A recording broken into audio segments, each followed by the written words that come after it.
Et comme étant le Benjamin de la famille, en réalité, en temps normal, il devait être le plus aimé de la famille. Vrai ou faux? Vrai ou faux, Église? Il devait être le plus aimé vu qu'il est le dernier de la famille. Il devait être chuchoté par tout le monde. Mais il se retrouve dans une famille très désorganisée, d'où le père et la mère ne l'aimaient même pas. Donc David s'est retrouvé dans une famille dangereuse, d'où il n'était du tout pas aimé.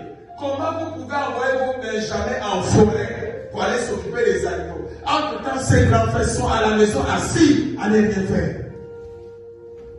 Comment vous pouvez envoyer le petit garçon à peine 16 ans en brousse?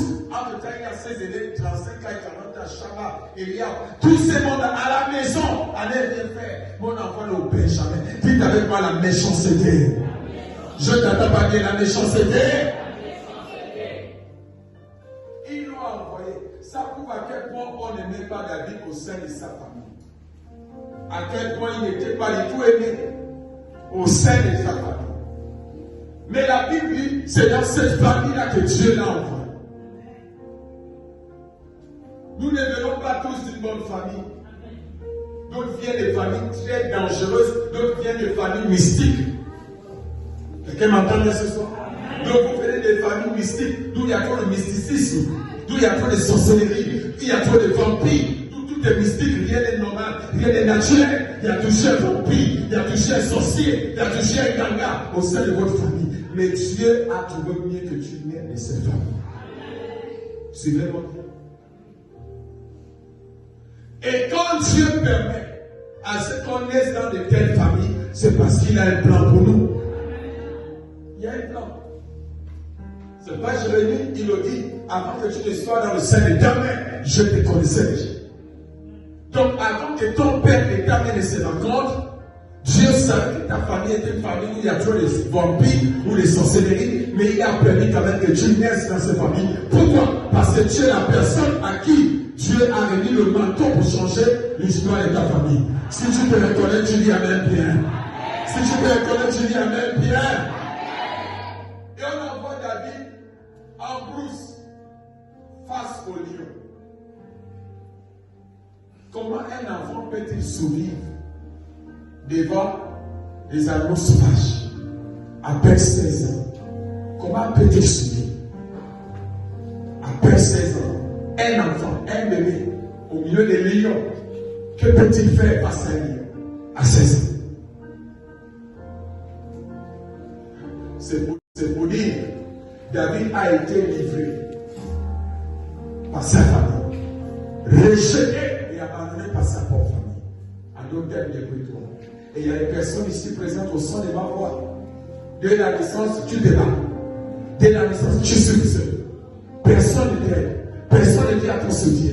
Tu t'es débrouillé à même faire un enfant, père le trousseau, même dans cet élan, ailleurs, à fuir. Tu te retrouves à te débrouiller seul. Dis à ton voisin, Dieu a un plan pour toi.